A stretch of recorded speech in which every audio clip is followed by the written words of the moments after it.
That's how they dehumanize people. That used to be a saying, kill a commie for mommy. That used to be a saying. Yes. That was a kill a commie for mommy. And that's how you have to dehumanize your enemy or else you won't be able to kill them. That's like when we had that guy on here who was fighting in Afghanistan, and he's like, yeah, it's fun to take my scope and my M15 or whatever the fuck and kill a bunch of bad guys in flip-flops. So he had to dehumanize them. They're bad guys in flip-flops because they don't have proper military gear. They're less of a person, and so that helps him dehumanize them to kill them. So you can't, it's why, you know that you can be court-martialed if you fraternize with the enemy. Do you know what that means? So if you're caught talking to the enemy, someone who we're supposed to be fighting, and you're not killing them, that's a punishable offense. Why is that? Why is that?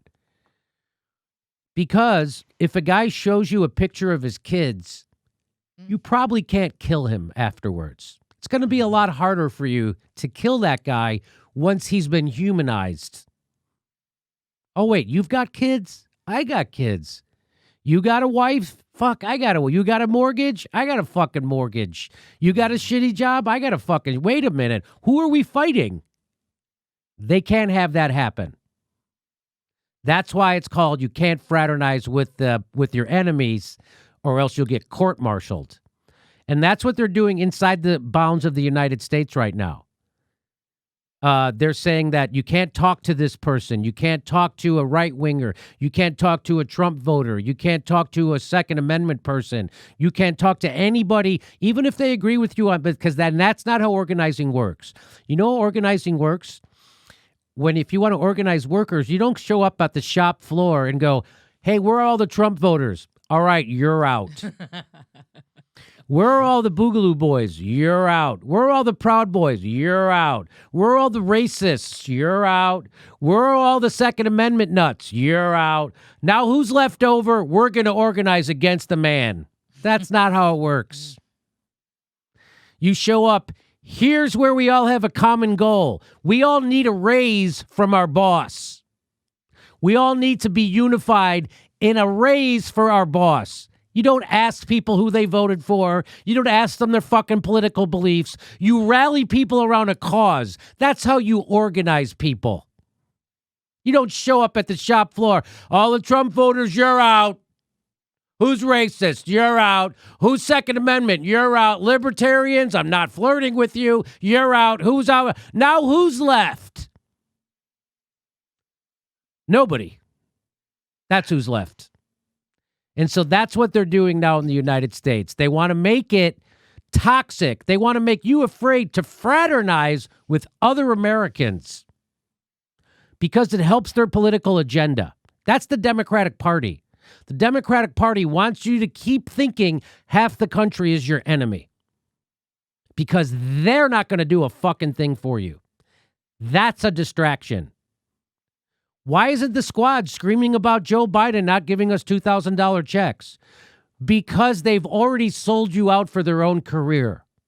And anybody telling you the Justice Democrats didn't sell us out is either a dupe or a liar because they sold us out. And I don't care if they don't take corporate money. They sold you out for a myriad things. They could sell you out for their own career, which is exactly what they did. They sold you out for their own career. Even as Katie Porter and AOC were being kicked off committees, they were telling you we're negotiating for committee seats, and they didn't get them. In fact, they got kicked off. But they can't be seen going against the Democratic Party because they all want to remain inside it and ascend in the Democratic Party. And that's how they sold you out. The Justice Democrats are just Democrats, and they're not fighting for you, and they'll only fight for you when it's easy. And unfortunately, the same thing is true for Bernie Sanders. He just went from $2,000 checks to $1,400 checks without pushing back against Bernie Sanders, about Joe Biden. Joe Biden is not Bernie's boss.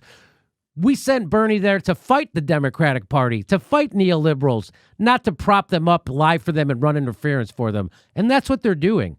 That's what they did with the CARES Act. That's what they did with the Force to Vote. That's what they're doing over the $2,000 checks. They're fucking you and defending Joe Biden and the establishment. That's what they're doing. It's plain to see. And that's why America is still fucked. And they're the ones fomenting social discourse. If, as Dylan Radigan pointed out, this is how you set the table for social unrest in America. You have a government that abandons its people, and then the people who are the furthest left in government running interference for that oligarchy. That's exactly what they're doing. They're keeping us divided, and they're making us afraid to talk to each other. And I'm not going to play that game. Hey, everybody, this is the part where I tell you where all our live shows are, but there aren't any. And then this is why I tell you to join our premium program and get extra content, but nobody's got a fucking job. So just enjoy the video.